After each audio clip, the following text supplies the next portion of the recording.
Assalamualaikum warahmatullahi wabarakatuh. Kumaha kabarna? Mugi urang sadaya aya dina lindungan Allah Subhanahu wa taala. Dina kesempatan ayeuna dina deungeut ieu Bapak bade nerangkeun rarangken pangkeun jeung saeun. Rarangken barung pangkeun jeung saeun. Contona hiji, cep cing mamah pangmeulikeun gula ka warung. 2, pangmoekeun seusehan meh garing. 3, galih mah umurna sahandapeun kuring. 4, wah sangu teh ngan cukup keur saurangeun ieu mah. Kecap pangmeulikeun jeung pangmoekeun dina kalimah di luhur kaasup kecap rundayan nu make rarangken barung pangkeun. Nu dimaksud rarangken barung nyaeta 2 rarangken anu tumrapna bareng kana hiji kecap.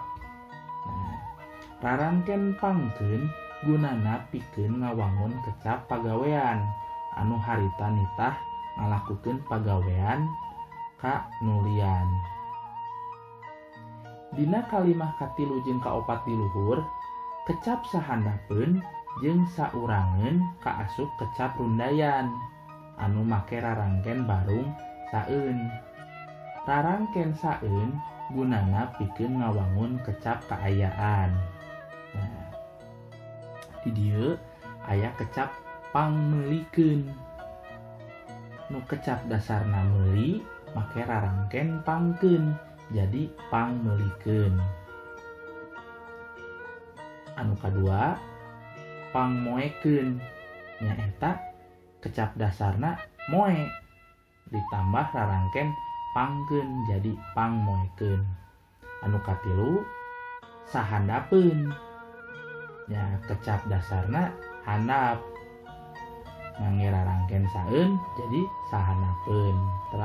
Terakhir saurangeun kecap dasarna urang ngangge rarangken saeun janten saurangeun.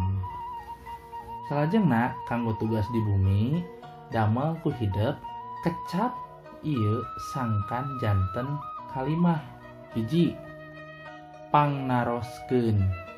2, pangnuliskeun. 3, pangwartoskeun. 4, sahoseun. 5, sapandeurieun.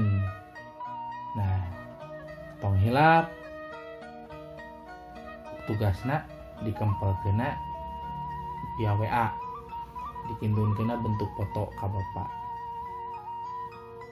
Sareng isi absen di kolom komentar. Wassalamualaikum warahmatullahi wabarakatuh.